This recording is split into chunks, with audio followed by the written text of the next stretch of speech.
Winter is coming.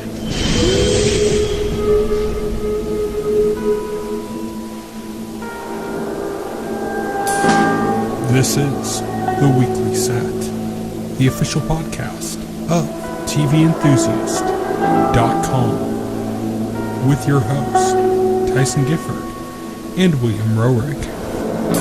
Episode 152, recorded April 19th, 2018. You're goddamn right.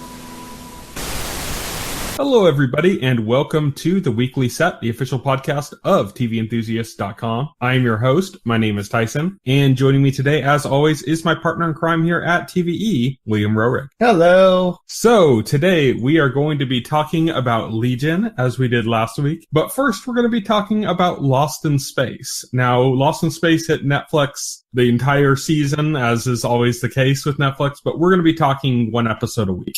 Same way we did with, Peaky Blinders and Black Mirror. This just kind of lets us space things out and not get, too stuck in that. Because we're going to be having 3 shows this spring that we're going to be actively discussing: Legion, Lost in Space, and Westworld. Westworld starting on the next podcast. So just so you know, we're doing Lost in Space 1 week at a time. We're only talking about the first episode this week. So let's get started with that, with Lost in Space. So before we even start discussion on the show itself that we just watched, I want to ask you, what's your experience with Lost in Space? Let's see. I was aware of the 50s TV show.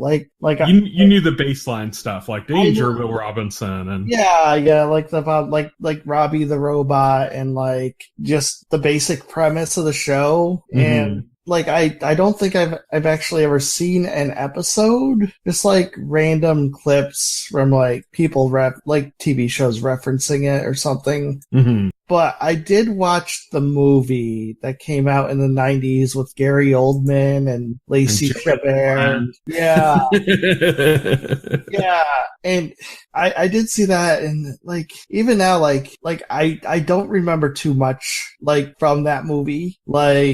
It wasn't a good movie anyway. Yeah.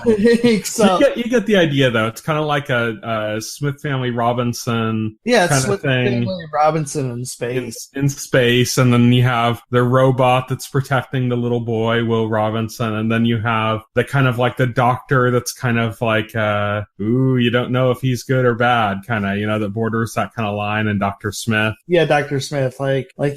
He's probably a bad guy. I don't know, Yeah, he's definitely a slime ball. Yeah, he's definitely skeezy. Yeah. But yeah, so you get the basic general stuff. For me, I did watch the 1950s one because I'm that old. No, I'm just kidding. I watched the 1950s Lost in Space show because I used to watch. I watched a lot of TV all through my life. It's not just now, Yeah, I watch a lot of TV too. But I don't think I think we talked about it when you were a kid. You were a Nickelodeon kid. I was a Nickelodeon kid. I watched, Nick at Night would show all these old TV shows. And yeah, so you got your Dobie Gillis in and all that. I got my Dobie Gillis fix, but I never Lost in Space. They never aired it. I guess Lost in Space was on USA. Yeah. Okay. So I used to watch USA a lot. I watched Nickelodeon a bit too, but I watched USA a lot. I remember watching USA when I was a teenager because they would do the Up All Night, and if you were lucky, they'd show Bikini Car Wash. Yeah. Trauma films. That was my introduction to Trauma. Yes. On USA Up All Night. Lloyd Kaufman and the Trauma stuff. Toxic Avenger and Class of Nukem High and all that stuff. Oh yeah, USA was freaking fantastic for that stuff back in the day. Oh my god. And then earlier in the day, they had a lot of cartoons and stuff. They had this one I used to love about a guy who turned into a car. And I don't know. I've always been into kind of the weird transhuman stuff, a character that turns into a monster or turns into something, Uh-huh. So I was obsessed with stuff like that. So when a guy turned into a car, I'm oh, this is my jam. You're yeah, this is my fetish. No, that's pre-fetish. This is childhood stuff. Yeah. But yeah, so I was always into that kind of stuff. Love that. So I got into USA because of that that stuff. And then as I got older, USA Up All Night, all that stuff. But they would also show a lot on USA, Outer Limits, which was kind of like a ripoff of the Twilight Zone, kind of. Yeah, kind of. I've seen the Outer Limits. I never thought it was like as good as the Twilight Zone. It never had like that ironic punch or something. It was more just like a space like anthology or something. Even when I was a kid, I was like kind of meh on that because like I don't know, I was spoiled by Twilight Zone, so like I expected something with like some punch, and like Outer Limits always came across as weak. But I would watch Outer Limits, and they would also show Lost in Space reruns. So I watched Lost in Space quite a bit. Like I was never like super into it, but it was just kind of like one of those things that was on. So yeah, why exactly? Yeah. I'm downstairs. I'm watching TV. I'm by myself. Like Lost in Space is on. That's what I'm watching. It just happened to be. But yeah, so that's kind of like my connection to Lost in Space. Like I'd watch it occasionally and stuff. I don't even really remember too much. I remember kind of vaguely what Dr. Smith looked like, and just kind of, it was very like sci-fi in that era. It had that very like Star Trek kind of, like when you think of like back on Star Trek and you think of like Kirk like fighting like some lizard man in a costume kind of thing, that was very much like what Lost in Space was like, except where like the Star Trek they would have those episodes, but then they would also have the ones that kind of had like interesting philosophical ideas. Like that wasn't really part of Lost in Space. From my understanding, Lost in Space was more just like, oh, they're on another strange planet, and here's the weird lizard men they have to fight in this planet, or something. And it was always like, Will getting like in some situation, and Dr. Smith was kind of like a cowardly character that would like follow him and go like, oh, what are you doing? Like, you blasted boy or something. And then the robot, Danger Will Robinson. And it is like that kind of format in my head is like, I have kind of like of Lost in Space. That's what I think of when I think of Lost in Space. Right. And then the movie, of course, was just pretty awful. Ironically, this version of Lost in Space that we're going to be talking about, the Netflix series, is probably a bit closer to the movie, except that like it works, I think. But I want to know, like, did you, like, just your base idea, did you like the show? Yes. Okay. I will say overall positive. I will say some parts came off as a little cliche. Some things came off as like a little bit like convenient. But we'll get into that when we get into the episode. But I thought overall this was well done, well acted, well shot. Obviously, Neil Marshall like shot this. Of course, like from a visual production standpoint, it's going to be amazing. Yeah, and you can tell they put money into this. You can tell they put money into this. This is like, if I have any complaints about how it looks, maybe it's too shiny. Like maybe it looks like a bit overproduced. Like I could see that a little bit, Yeah.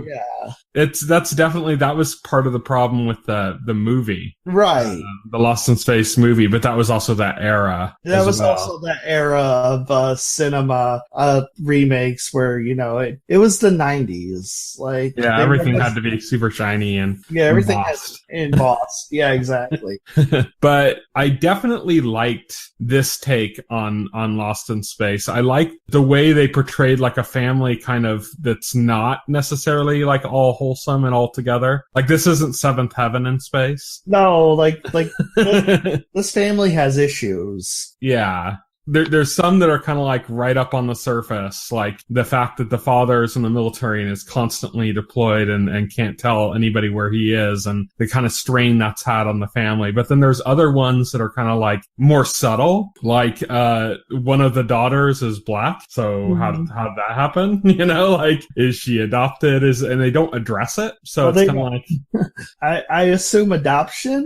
It could be adoption, or it could be. I mean, they showed that there's a strain in the relationship between the husband and wife. Well, they show there's a strained relationship between the two girls, right? Yeah. They show that they don't have like a happy relationship So there's that. I think Will is just kind of caught in the middle of all of this.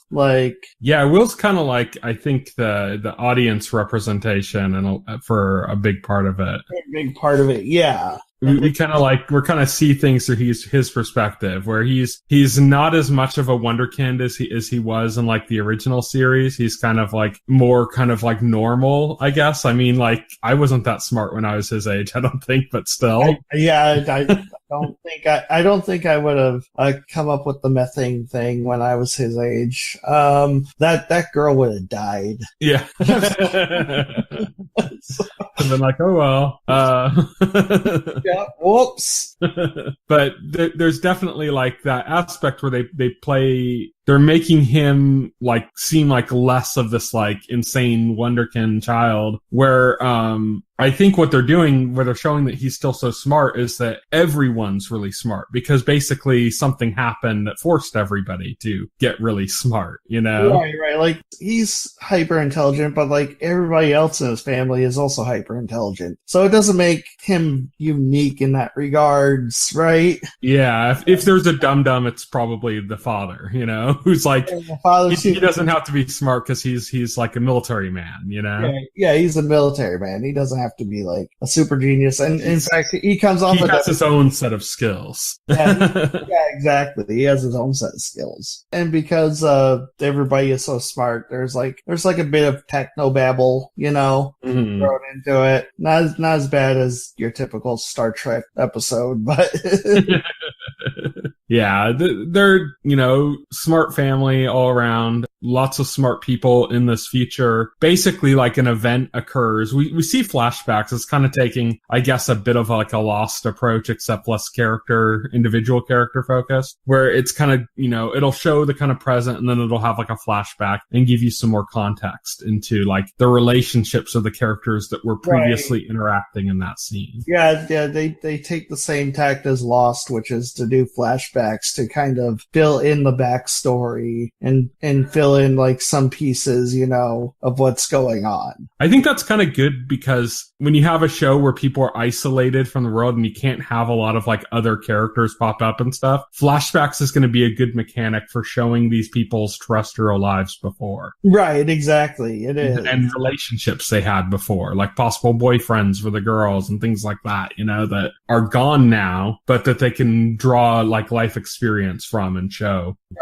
some history on that. So I think that's a good mechanism for the show, especially as it goes on, as it gets into like further seasons and they can draw back on things like that. It's going to be beneficial. I liked the portrayal of the characters and the conflict between them. I also like that they didn't immediately introduce characters outside of the family, because in the show there was like West and Dr. Smith, and there were other people that were with this family, and it was all kind of like this one unit, and it was all, so you got all of your trappings immediately, and then those were the only characters you followed through the whole series. Right. But here we get just the Robinsons. I think it was a choice. I think they wanted to introduce you to the family and to get you acquainted with the family first and foremost, because they're the main characters. They're the characters that you're going to care about the most in the show. And so they wanted to make sure that you actually cared about them and not just say, here's some annoying kids and two parents and,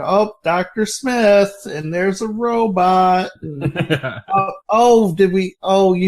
Did we forget to properly develop these characters while we were busy showing off a robot? I'm sorry. It's because a lot of shows would do that. They would just say, it's a bratty kid. I don't have to write any more character. Look at this robot. I mean, that's like the kind of lazy writing that you see in a lot of shows, which brings them down. But it's nice that they took some time. They took basically an hour to introduce these characters, get into their backstories via flashbacks, to see how they interact with each other, see, how they interacted before they ended up on that planet. The circumstances show that they're not exactly a happy family. They took all this time to develop that because because you can't watch the show if you don't care about these characters. It doesn't work. So it's nice that they took the time to develop that and make sure that they got that taken care of before they went and started introducing other characters and other stuff, you know? Let's talk about kind of like the path this episode took, which is that they crash land on this planet. They're in kind of like a very wintry area of this planet. We see that there's more to it. There's like a warmer area we see later on. But there's the snow level, the jungle level, the desert level, and then then there's a level set in hell. The lava level. The lava level. Yeah. But it starts off, they're in kind of like a snowy area. Their ship sinks into this lake, and they need to get like this battery from it. Will's like kind of the only one that's small enough to be able to go in through the main entrance at the top, but he's too scared, so he doesn't dive in. So his sister, the one that we don't know if she's adopted or from an affair, or from a break in the marriage, or whatever it is. This is how we're going to refer to her every time we refer to her. The girl who we think might have been adopted. We don't know. Yeah. Well, she goes in. She dives in, saying like, "Yeah, we can't go in through the same entrance Will would have gone in, but there is another entrance. It's just riskier." So she goes in. She goes and she tries to get the battery, but the lake starts freezing like rapidly, and so she's like trying to pull it out. She ends up having to drop the battery, but even still, it's not enough, and she gets frozen inside the lake. Water freezes when it's cold. Who knew? Yeah. So she gets frozen in the lake, and the family's basically now like in panic mode trying to figure out how to get her out of there. She's in a suit, so she's protected. It's keeping her warm, and she has enough oxygen for a couple hours. So she's not like she's not just gone, like, or like in immediate danger. She's in like, they have that amount of time she has oxygen for is how much time they have to try to save her. Right. And so they have kind of like a fixed time for that. They're kind of like 5 hours, which is, it's nice that her suit keeps her warm, so she's got oxygen for 5 hours. So they got a good window of time to get her out. Mm-hmm. So the problem is they don't know how. The dad's just like picking away at the ice with the pocket knife, which isn't going to work. Like, immediately in all this stress, we also find out that the mother is kind of gravely injured as well. Well, yeah, her leg got crushed by like a filing cabinet or something, like when the ship crashed, right? Mm-hmm. So her leg is badly injured, and it's causing issues. The blood's like overclotting, and it's something that's going to reach into her. It's going to get to her system and basically kill her if they don't take care of that. But the one daughter, who's the one that knows the medical stuff, is frozen in the ice. Yes. So they're kind of like, okay, so this is messed up. And then Will notices this like colored like fire that they saw in the sky, and he recognizes it as magnesium, something that burns like very, very fast. Very fast and very hot. So it could potentially free his sister like very rapidly, much more rapidly than a pocket knife. So, Will knows this stuff. His dad doesn't. So his dad takes Will with him, basically, so that Will can tell him how to gather what he needs and everything. But, it's kind of dangerous. He's taking this little kid, like, on a trek across this, like, snow-packed mountain area of a foreign planet. So it's a bit dangerous, but he's taking Will with him to get this magnesium. Like we said, the mother is like unconscious at this point. Like while the father and Will are away, the daughter who's trapped in the ice is communicating with the other daughter, the only one that's kind of like not in trouble, I guess, immediately, and instructing her how to basically cut open her mom's legs to let the clotting blood out so that it doesn't like kill her. And so she's like guiding her through this medical procedure to do that. Meanwhile, Will and his dad, they get to the source of the magnesium. Will's telling him how to kind of like he's like, you can get the material, you can break it off of that stuff, just don't make a spark. And so the father's getting it. As he's getting it, like the snow bluff that Will's basically on in the cave like collapses, and he goes sliding down like a tunnel. And on the outside of the tunnel, he's like in like a forest area now that's not covered in snow. And his dad's like, well, sorry, buddy, but I gotta leave you behind because your sister's life is on a ticking clock. And I need to address that first. I need to get this back to her and then I'll come back for you. Don't move. So, he goes back to try to, free his daughter, who's trapped in the ice. Will immediately does exactly what a kid does if you tell a kid to stand still. He starts exploring. In doing so, he finds a crashed alien ship and starts investigating it with he has a video camera. He's taping it as signs of alien life or something. But he sees off in the distance something that does not look, I don't want to say human, and does not look peaceful, I guess. Something that looks very militaristic, moving around in the forest near where this crash is. And so he's like, okay, I need to kind of hide from this. Yeah, it's pretty crazy. It's a robot. It attacks him, right? It's just like the base. It's we find out when it starts kind of chasing him. It's just the lower half of a body. Yeah, it's basically the lower half of a body. Well, he's running away from it, right? And he climbs up a tree to hide from it. And then there's another robot or another creature on the tree that attacks him. And then we find out. And then that's when the realization came for me. It's wait, that's two halves of the same robot. Yeah, it's this robot got thrown from its ship or something when it crashed, and its body broke in half, and the top half is stuck on this branch. It can't get off. And the bottom half has been kind of walking around trying to find its top half. And also the forest is on fire now? Yeah, that happens very quickly. While they're up in the tree, all of a sudden the forest just catches on fire. This is all because of the wreckage of the ship. It has all these kind of embers floating in the air, and it finally catches. Forest catches on fire. So now Will and this thing are gonna die together. And Will's kind of panicking, trying to contact his dad and everybody and let him know how much danger he's in and stuff, but can't get through. And he finally comes to the conclusion, he puts it together like you did, that this robots are two halves of the same thing, and that they could potentially reconnect, because he sees that kind of this wiring hanging down from the top half is kind of almost searching out the bottom half from the tree. And so when Will realizes that, he's well, at least one of us can live. And after kind of realizing that maybe this creature isn't so bad, because I have this encounter with this butterfly-like creature that lands between them, and it shows that the thing is able to be gentle towards this creature. So Will and him kind of bond in this nonverbal way over that,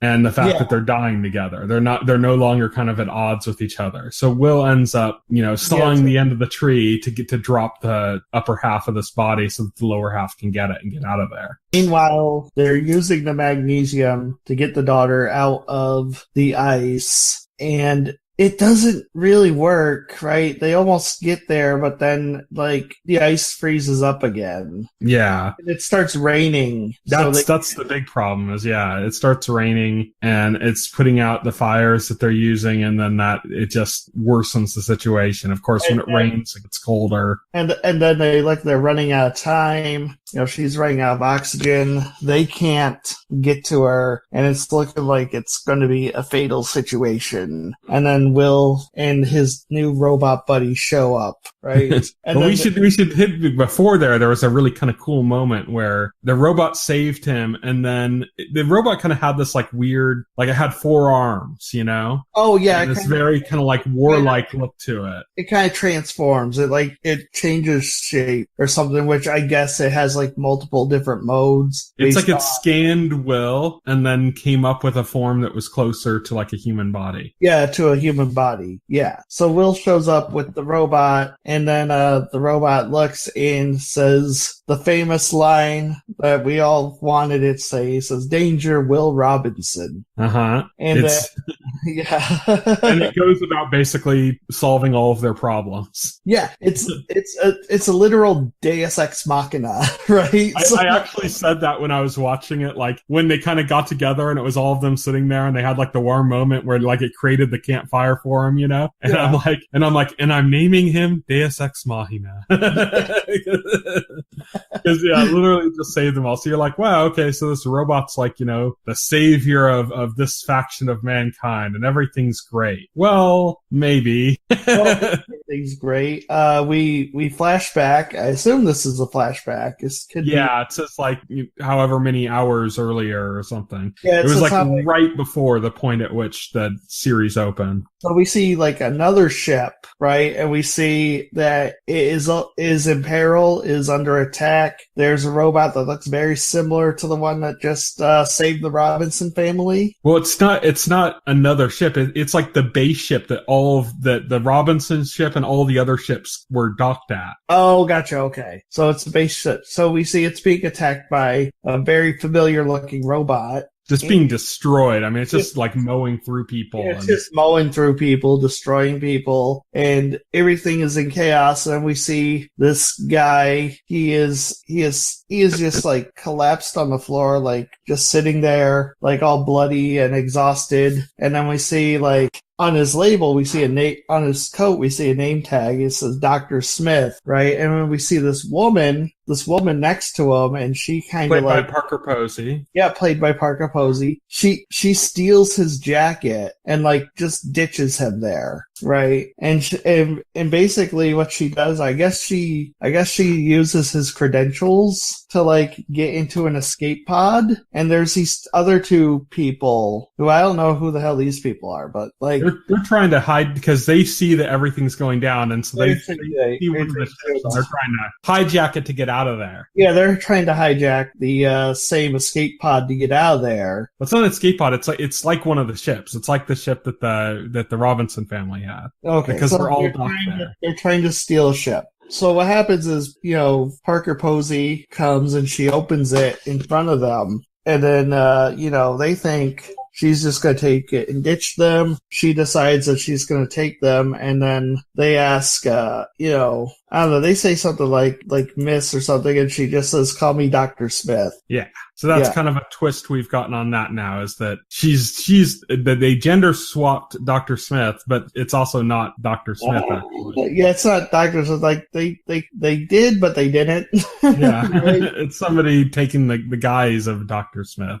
Taking the guise of Dr. Smith. And I guess the implication is this is going to be our Dr. Smith for this version of Lost in Space. And these other two characters, they're at least one of them was in the original series and was played by Matt LeBlanc in the movie. The guy is West, who is from the series, and it was Matt LeBlanc's character in the movie. Yeah, that makes sense. So yeah, so now Dr. Smith and these two, it shows their ship taking off from this kind of like docking station. There's tons of ships like the Robinson ship docked on a station. And then like there's like some explosions happen. All of a sudden, like the thrust for that spaceship that they're in kind of gives out, and it just starts drifting backwards. And you see like something almost like a wormhole kind of like open up and kind of suck it all in. Right. So now it's like you have all these different ships, but they're all scattered. Who knows where? Who knows who survived and who didn't?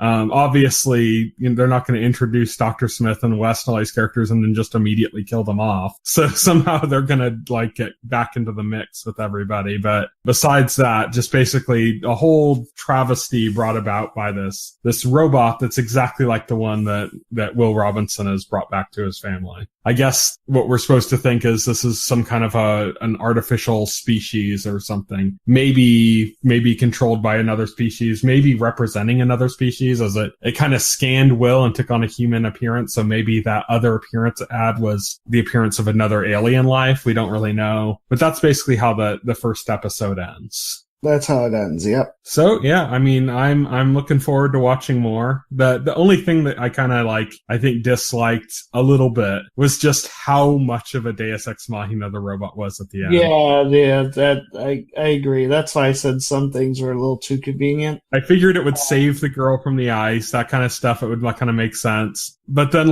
it just kind of was down to everything, and I'll even make you a nice fire to keep you warm. It's it went a little far in that way, a little bit too far. But I think that was all kind of a setup for the twist. The fact that this is basically what screwed all of humanity in this situation in the first place, apparently, that it's this robots from that same group or species or model number, whatever. I think that was kind of like a setup for that gut bunch or something. But Let's talk about Legion. So we watched the third episode of season 2 of Legion. Well, this one starts with that. All the episodes, like we've been talking about, have had these little bits that have been narrated by John Hamm that talk about psychology. This is how the episode starts on episode 3. Talks about like the mind causing physical diseases and how that they could be infectious. Yeah, infectious ticks, basically. Like, how stress can cause a physical tick, and then how that physical tick can be contagious. Similar to the way that, like, a yawn is contagious. When you see somebody yawn and then it makes you yawn. Just saying yawn is making me want to yawn. Yeah.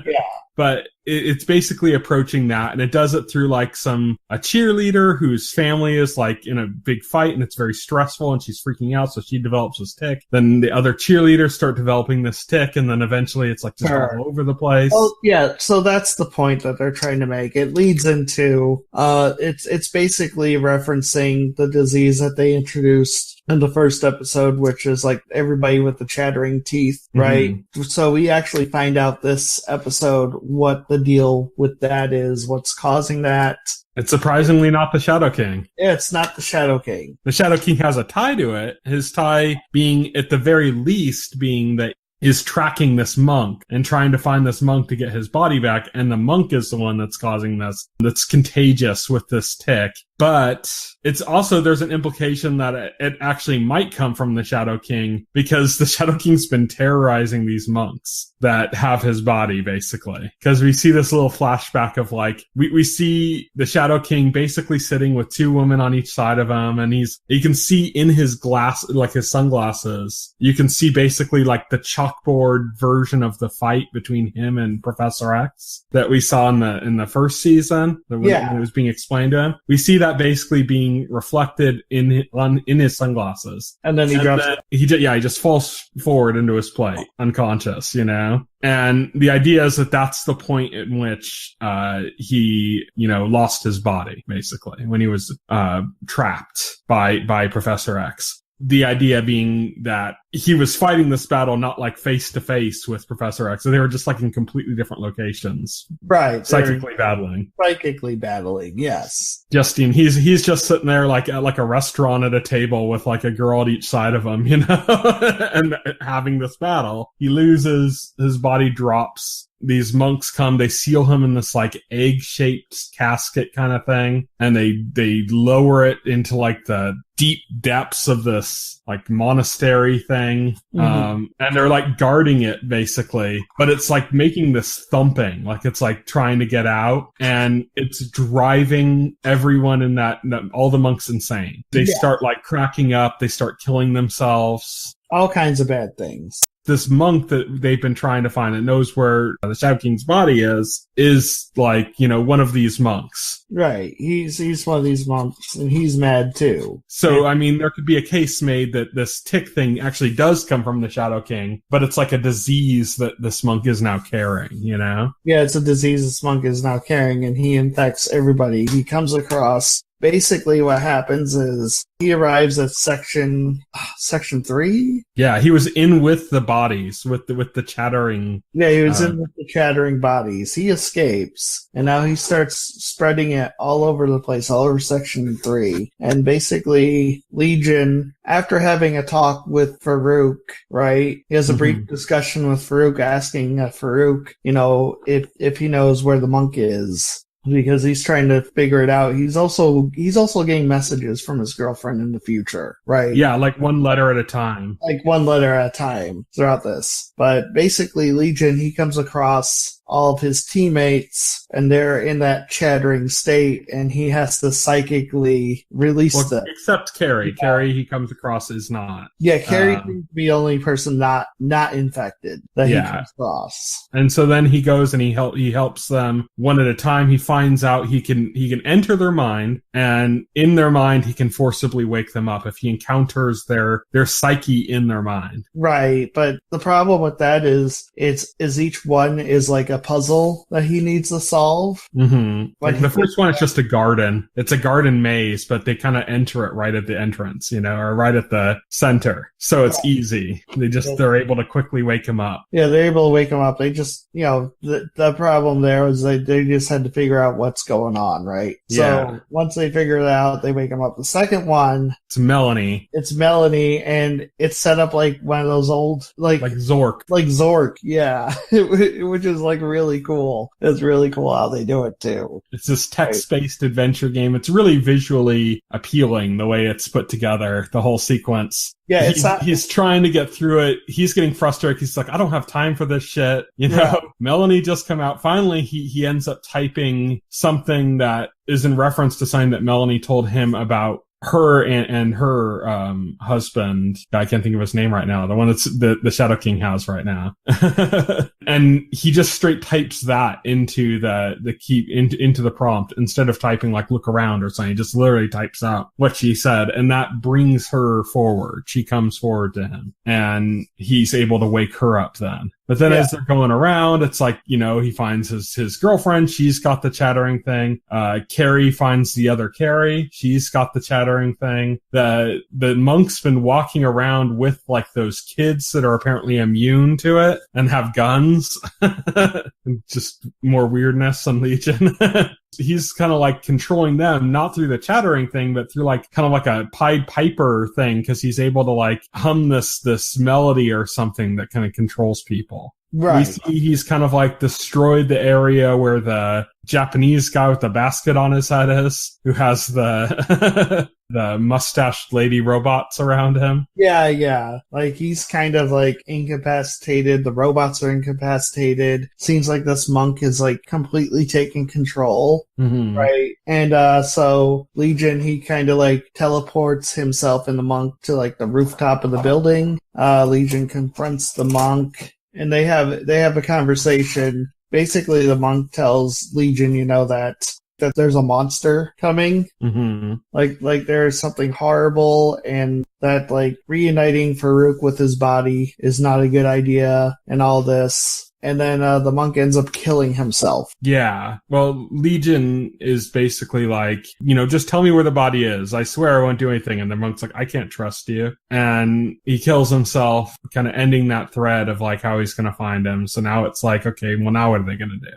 By the way, it turns out that message that his girlfriend from the future had been sending him is the word hurry, one letter at a time. Yes, it ends up being hurry. And I think that's pretty much it, right? Yeah, well, it's hurry, right? And so he finds his girlfriend, and she is in that state, chattering, and he goes into her mind, and then the episode abruptly ends right there. Yeah, that's right. It's like a snowfield or something in his... It's like a stuffy... He ends up It's like the crash site in Lost in Space. Yeah, he ends up crash site from Lost in Space, and then he saves everybody. Like he turns into a giant robot and saves them all. Yeah. And I say, "Thank you, Deus Ex Machina," and he said, "My name is Legion. I mean, my name is." Yeah, exactly. But yeah, I mean, that's pretty much the events of Legion, continuing to be weird. I wonder if we're going to get any more of those John Hamm kind of bits before, because as we've watched like the last two episodes in this one, it kind of seems like they were all leading up to this point, Right. Like those little bits, those little explainers were kind of about all leading into this tick and where this tick came from and how that works. So I wonder if it's going to continue on in the next episodes, or if this kind of concludes that thread. But yeah, I mean, exciting and weird and interesting as always. Right. Yeah, definitely.